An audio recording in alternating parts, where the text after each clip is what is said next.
Hello दोस्तों, मैं हूं आपका अजीज दोस्त अविनाश और आज का लेक्चर में हम पढ़ने जा रहे हैं movement of inertia channel section का कैसे निकालते हैं। तो फटाफट शुरू कर लेते हैं आज का लेक्चर। तो देखो दोस्तों, यहाँ पे कुछ इस तरीके से सी सेक्शन दिया है, चैनल सेक्शन दिया है और पूछ रहे हैं कि इसका movement of inertia about I x X and I Y Y, यानी एक्स एक्स एक्सिस और वाई वाई एक्सिस के अबाउट आपको मूवमेंट ऑफ इनर्शिया निकालना है। तो चलिए शुरू कर लेते हैं। सबसे पहले तो ये गिवन में diagram as it is draw करना जो क्वेश्चन पेपर में होता है। उसके बाद आपको पूछा क्या है वो लिख देना यहाँ पे। टू फाइंड में क्या है, क्या फाइंड आउट करने बोले हैं। यहाँ पे तो हमें दोनों एक्सिस के अबाउट मूवमेंट ऑफ इनर्शिया पूछा है, तो मैंने दोनों के लिए क्वेश्चन मार्क डाल दिया। अब चलते हैं सॉल्यूशन पे। सॉल्यूशन, अब सबसे पहले तो हम बात करेंगे आई एक्स एक्स की। आई एक्स एक्स मतलब क्या, यहां से जो, चलो ड्रॉ ही कर लेता हूं, इसके सेंटर से जो हॉरिजॉन्टल एक्सिस जा रहा है उसके अबाउट मोमेंट ऑफ इनर्शिया। अब देखिए मैं क्या कर रहा हूं, इसको ऐसे कन्वर्ट कर रहा हूं एक बड़े रेक्टेंगल में, ताकि क्या हो जाएगा, मैं बड़े रेक्टेंगल का moment of inertia about x X axis निकालूंगा और बीच में से ये पोर्शन माइनस कर दूंगा क्योंकि ये यहाँ पे है नहीं, तो मेरा काम आसानी से बन जाएगा। तो चलिए दोस्तों शुरू कर लेते हैं इसका सॉल्यूशन। देखिए I x x is equal to, ये बड़ा रेक्टेंगल है, उसका फॉर्मूला होगा बड़ा B D cube by 12 minus, अब ये जो छोटा रेक्टेंगल बचा उसको छोटा बी डी क्यूब बोलते हैं, B D cube by 12। That's it, इतना ही करना। अब बड़ा भी क्या होगा, बड़ा भी मतलब यहां से लेके यहां तक पूरा विड्थ 100 है। देखिए 80 + 20 100 इनटू बड़ा डी मतलब क्या, पूरा का पूरा डेप्थ कितना है, 60 + 20 80, 80 + 20 100। ओके, ये भी 100 है, मतलब स्क्वायर शेप में ये चैनल सेक्शन है। अब डिवाइडेड बाय 12 माइनस, ये छोटा भी मतलब क्या, यहां से लेके यहां तक डायमेंशन है ना, तो कैसे निकलेगा, ये देखिए 80 है ना। ओके वेरी गुड, समझ गया, 80 है वो, तो 80 लिख दूंगा इनटू डी मतलब क्या, ये देखिए शेडेड जो पोर्शन दिख रहा है रेक्टेंगल का उसका डेप्थ कितना है, 60 का cube divided by 12। Therefore I x x is equal to, एकदम सिंपल तरीके से वैल्यू मिल भी गया, 6.89 इंटू 10⁶, 6.89 इंटू 10⁶। इसका यूनिट बहुत इंपॉर्टेंट होता है बच्चों, mm⁴ दे दिया मैंने। डन हो गया, आई एक्स एक्स पहला काम तो बन गया अपना। अब आते हैं दूसरे काम पे। अब आई वाई वाई निकाल लेते हैं। अब आई वाई वाई निकालने के लिए देखिए वाई वाई एक्सिस के अबाउट ये सिमेट्रिक नहीं है। वाई वाई एक्सिस पे अगर फोल्ड किया तो लेफ्ट साइड राइट साइड पे एग्जैक्टली मैच नहीं होती, इसका मतलब वो सिमेट्रिक नहीं है। अगर सिमेट्रिक नहीं है तो आपको पैरेलल एक्सिस थ्योरम लगाना पड़ता है। तो उसका प्रोसीजर कैसा है हमने एंगल सेक्शन में, टी सेक्शन में भी देखा हुआ है, तो अभी वही प्रोसीजर करेंगे। देखिए क्या करना, सी सेक्शन का आई वाई वाई फाइंड आउट करने के लिए सबसे पहले तो ऐसे डिवाइड करो सी सेक्शन को, ये पहला रेक्टेंगल, ये दूसरा रेक्टेंगल और ये तीसरा रेक्टेंगल, तीनों को डिवाइड किया तो इनके एरियाज ले लो पहले। A1, चलिए मैं क्या करता हूँ, ये साइड लिखता हूँ है ना, आई एक्स एक्स सेपरेट ही और आई वाई वाई सेपरेट ही। आई वाई वाई के लिए क्या क्या कर रहे हैं देखो, पहले A1 मतलब पहले सेक्शन का एरिया क्या होगा, इसका विड्थ कितना है, 80 + 20 100 है ना, 100 इंटू डेप्थ 20, तो इसका एरिया हो जाएगा 2000 mm²। दैट्स इट, A1 मिल गया। अब A2 की तरफ चलते हैं। A2 इज इक्वल टू, अब इसका विड्थ कितना है, 20 है, देखो दूसरे सेक्शन का 20 इंटू, अब दूसरे सेक्शन का डेप्थ कितना है ये देखिए इतना इतना मतलब कितना 60, तो ये हो गया इसका एरिया 1200 mm²। अब इसके लिए कैल्सी कहाँ यूज करते बैठोगे, 6 2 12 और ये 2 0, दैट्स इट, ओरल कैलकुलेशन सीख लो। अब तीसरे सेक्शन का एरिया क्या होगा, विड्थ देखिए 100 है और डेप्थ 20 है, अगेन 2000 आ जाएगा, 2000 mm², that's it. A1 A2 A3 निकाल के हो गया। इसके बाद ना x1 x2 और x3 निकाल लीजिए।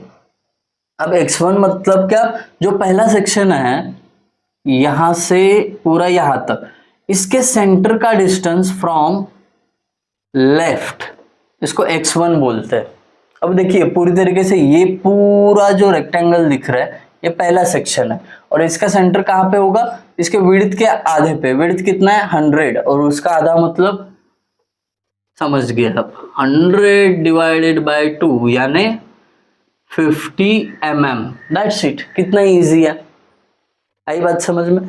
सेम अभी दूसरे सेक्शन का विड्थ कितना है 20 है, तो उसका आधा मतलब उसका ये लाइन वाला डिस्टेंस, ये आपको x2 देगा। तो विड्थ कितना है इसका 20 divided by 2 is equal to 10 mm, that's it, हो गया। कैल्सी की जरूरत ही नहीं पड़ी अभी तक। अभी जाते हैं x3 के लिए। x3 इज इक्वल टू तीसरे सेक्शन के सेंटर का डिस्टेंस, मतलब ये 100 है उसका half, 100 divided by 2 is equal to 50 mm। और ये डिस्टेंसेस कहाँ से ले रहे हैं हम, ये जो एक्सट्रीम लेफ्ट साइड है ना वहां से सेंटर तक का डिस्टेंस ले रहे हैं, दैट्स इट। x3 हो गया। अब इसके बाद आपको निकलना है x बार। x बार मतलब क्या होता है, लेफ्ट जो साइड है एक्सट्रीम, वहां से राइट की तरफ कितनी दूरी पे y एक्सिस होगा, उसका मतलब होता है x बार। चलिए फॉर्मूला है इसका, a1x1 plus a2x2 plus a3x3 divided by a1 plus a2 plus a3। कितना सिंपल है देखिए। अब वैल्यू पुट कर लेते हैं, a1 कितना है 2000, वेरी गुड, इंटू x1 कितना है 50 प्लस a2 कितना है 1200 1200 इंटू x2 कितना है 10। वैल्यू पुट करते समय थोड़ा सा सचेत रहना, सावधान रहना। वैल्यू अगर गलत पुट हो गए तो सब खत्म है। वैल्यू अगर गलत होगी तो कैलकुलेशन पूरा गलत हो जाएगा। तो दिमाग एकदम ठंडा रखो। a3 कितना है 2000 इंटू x3 का value again 50 divided by a1 आपका 2000 है प्लस a2 आपका 1200 और तीसरा a3 2000 हो गया। इसका अगर मैं कैलकुलेशन करता हूं तो मुझे मिल जाएगा, क्या मिल जाएगा, x bar is equal to क्या होगा मैं बता देता हूं, 40.77 mm। तो इसका मतलब क्या हुआ, इसका मतलब हुआ मेरे प्यारे दोस्तों कि एक्सट्रीम लेफ्ट साइड से 40.77 पे आपका y एक्सिस है। Very good. अब ये करने के बाद आपको अप्लाई करना पड़ेगा पैरेलल एक्सिस थ्योरम। कैसा, देखिए I इज इक्वल टू 1 2 3 आपके पास सेक्शन है, तीनों के लिए पैरेलल एक्सिस थ्योरम अप्लाई करना है। अभी I के लिए फॉर्मूला क्या होता है, dB होता है, और IX के लिए BD होता है। अब I है तो dB³/12, बट ये पहले सेक्शन के लिए इसलिए D1 B1 plus A1 H1 का स्क्वायर प्लस D2 B2 का cube divided by 12 plus A2 H2 का स्क्वायर। देखिए सेम फॉर्मूला रिपीट हो जाएगा, 2 की जगह अब 3 लिखना है बस। ये देखिए D3 B3 का cube divided by 12 plus A3H3 का क्यूब, दैट्स इट। अभी आपके पास ना बस H1 H2 H3 की दे रही है, फटाफट निकाल लेते हैं वो भी देयरफॉर H1 क्या होगा, x bar minus x1, x bar minus x1 या x1 माइनस x बार कर लो, कोई टेंशन नहीं है। अब देखिए x बार का वैल्यू कितना है 40.77 माइनस ये x1 50 है, ये आएगा आंसर माइनस में, बट आपको लिखना है इसको पॉजिटिव में है 9.23। देखिए 40.77 माइनस 50 9.23 mm, क्योंकि डिस्टेंस है ना, अगर आप ये पहले लिखते तो फिर प्लस में आता, बट फॉर्मूला कांस्टेंट रहना चाहिए, इसके लिए x बार ही पहले ले रहा हूं। अब इसके बाद H2 का फॉर्मूला, वेरी गुड, समझ में आ गया आपको, x bar minus x2, x बार तो पता है 40.77 माइनस x2 कितना है 10, तो ये कितना हो गया 30.77 mm। अभी यहाँ पे कैलसी की जरूरत नहीं है, कुछ कैलकुलेशन ओरली ही किया करो, टाइम बचेगा।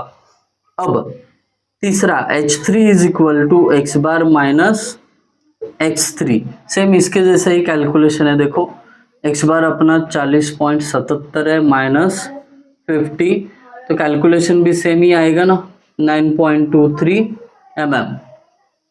That's it, H1 H2 H3 सब मिल गया। अब हमें क्या करना है, बस ये वैल्यूज फॉर्मूला में पुट करनी है, D1 B1 A1 H1 सब वैल्यूज है अपने पास। अब पुट कर लेते हैं वैल्यू, यहाँ पे लिख देता हूँ, वैल्यू पुट करके देता हूँ, कैलकुलेशन आप लोग कर लेना। पहले D1 कितना है, D1 मतलब क्या, पहले सेक्शन की डेप्थ कितनी है 20, तो देखिए यहाँ पे IYY is equal to 20 into B1 कितना है, विड्थ B1 100, इसका cube divided by 12 plus A1 2000 into H1 कितना है 9.23 का स्क्वायर। अब देखिए जैसे आपका पहला सेक्शन है, मतलब ये वाला, सेम वैसा तीसरा भी है, तो इसको डबल लिखने की जरूरत नहीं, इंटू 2 किया तो भी चलेगा, डबल लिखोगे तो कैलकुलेशन बढ़ेगा ना, इसके लिए मैं क्या करूंगा, यहाँ पे इंटू 2 करूंगा, और प्लस में जो दूसरा सेक्शन है उसको बस ऐड करेंगे। दूसरा सेक्शन का फॉर्मूला क्या है, D2 B2 का cube divided by 12 plus A2 H2 का स्क्वायर। अब D2 मतलब क्या, दूसरे सेक्शन की डेप्थ कितनी है 60, ओके 60 इंटू उसका विड्थ यानी B2 कितना है 20, इसका cube divided by 12 plus A2 कितना है यहाँ पे 1200 इंटू H2 का स्क्वायर, H2 हाँ इधर है 30.77 इसका स्क्वायर है। तो इसके साथ आपको अगर कैलकुलेशन कर दिए तो मिल जाएगा IYY का वैल्यू। आई होप आप सभी को आ जाएगा। फिर भी आपको कंफर्मेशन के लिए एक वैल्यू यहाँ पे मैं लिख देता हूँ, IYY बुक में जो आया है 4.848 इंटू 10⁻⁶, ओके mm⁻⁴। तो देखिए दोस्तों, इसी के साथ अपना न्यूमेरिकल सॉल्व करके हो गया, पूरे के पूरे मार्क्स आपको मिल गए और आपने अच्छा स्कोर कर दिया। ठीक है, तो इस तरीके से चैनल सेक्शन का न्यूमेरिकल सॉल्व करना है आपको, अगर एग्जाम में पूछा जाए। आई होप सभी को ये समझ में आया होगा। अगर इसके बावजूद भी कुछ डाउट्स रहेंगे तो कमेंट सेक्शन आपका ही है, वहां पे मेंशन करिए। Okay, thank you guys for watching video, thank you so much.